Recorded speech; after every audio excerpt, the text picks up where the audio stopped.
Ilang segundo lang ang kinailangan para ang isang ordinaryong araw sa mall napalitan ng takot, bagay na napatunayan kamakailan ng kumpol ng mga taong ito sa isang mall sa Cagayan de Oro City. May bata kasing naipit sa escalator. Ay, wala, nasakitan siya. Pero ay, Rida, wala ka barong, nananandun ka mo nila. Kalmado ang bata na nakahandusay habang tila kinain ng gilid ng escalator ang kanyang kanang kamay. Ang ginoo ko. Pero ang mga sumaklolong staff ng mall nahirapang tanggalin ang kamay ng bata. Kaya tumawag na sila ng rescue. Ay, wala, nasakitan siya. Paano nga ba maiiwasan ang aksidente sa escalator? Lalo na ngayong papalapit ang pasukan at dagsa sa mga mall, mga magulang at bata. Magsilbi sanang babala ito. Ay, wala, nasakitan siya.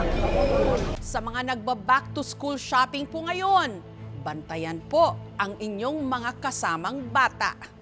Isa sa mga nakasaksi sa aksidente, si Jenny, na mamimili lang daw sana noon ng school supplies. Nakita na namin yung bata, nakahiga na siya, tapos naipit yung kamay niya sa escalator. Ay, saan sa niya pagpasok yung kamot eh. Nabigla po kami, naawa kami sa bata. Ang biktima, isang 6 na taong gulang na batang lalaki. Ang bilis po ng mga staff, tinulungan nila yung bata kung paano kuhanin yung kamay niyang naipit. Pero dahil nahirapan daw na tanggalin ang kamay ng bata sa pagkakaipit, humingi na sila ng saklolo. Naka-receive po through 911 call yung Police Station 5. Immediately nag-respond din yung mga pulis natin.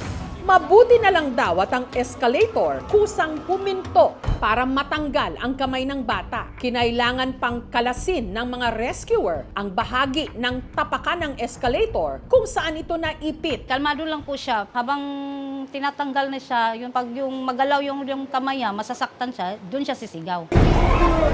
Ay, wala, nasakitan siya. Katabi ng bata na nakaalalay sa kanya ang kanyang ina. Relax lang po siya. Pero nandun siya talaga sa anak niya. Nakaalalay talaga siya. At makalipas lang ang 30 minutes. Salamat sa Diyos, ligtas na nila itong natanggal sa kuhang ito sa kamay ng bata. Matapos maalis sa pagkakaipit, kitang namamaga pa ito. After na bigay sa kanila yung patient, chinek nila, vital signs, everything. Wala namang major na all minor bruises lang. Dinala na nila agad doon sa hospital. Hiningi namin ang panig ng pamunuan ng mall tungkol sa aksidente, pero tumanggi silang magbigay ng anumang pahayag. Ngunit ayon sa isinagawang investigasyon, ang pagkakaipit ng bata sa escalator, hindi raw dahil nag-malfunction ito. Purely accident lang yung nangyari doon sa bata. Base po sa kwento po, yung bata daw, naglalaro doon sa may hagdanan. Ayun nga daw, nadapa.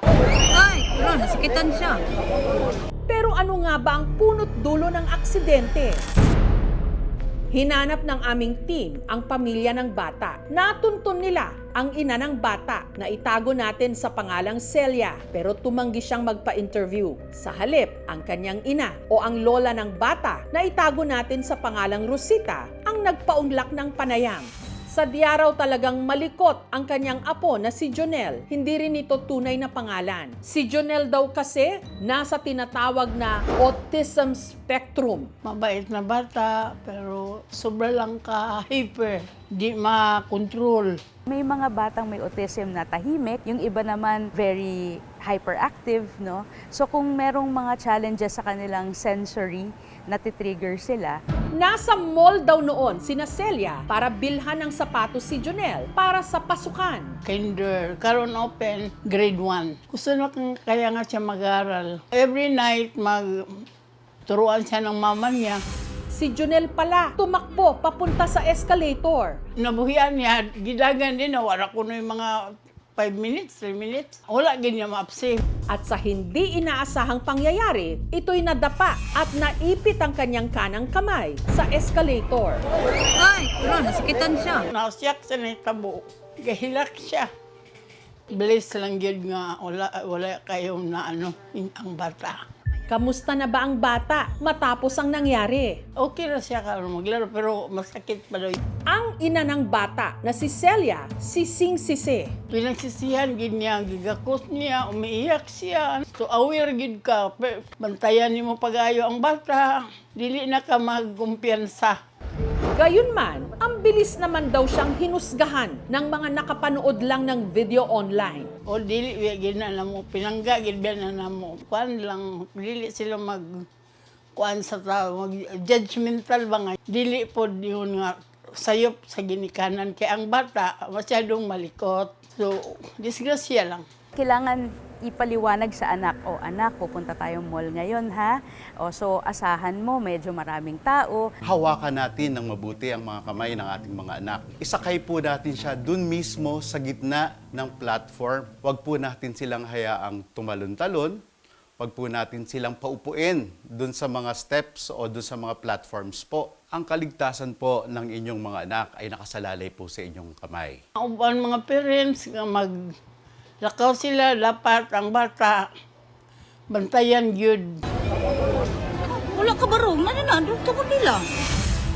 Walang pinipiling oras ang disgrasya. Kaya sa gitna ng pagmamadali at dami ng tao, ang pinakamahalagang hawak, ang kaligtasan ng mga bata. Ay, wala, nasakitan siya.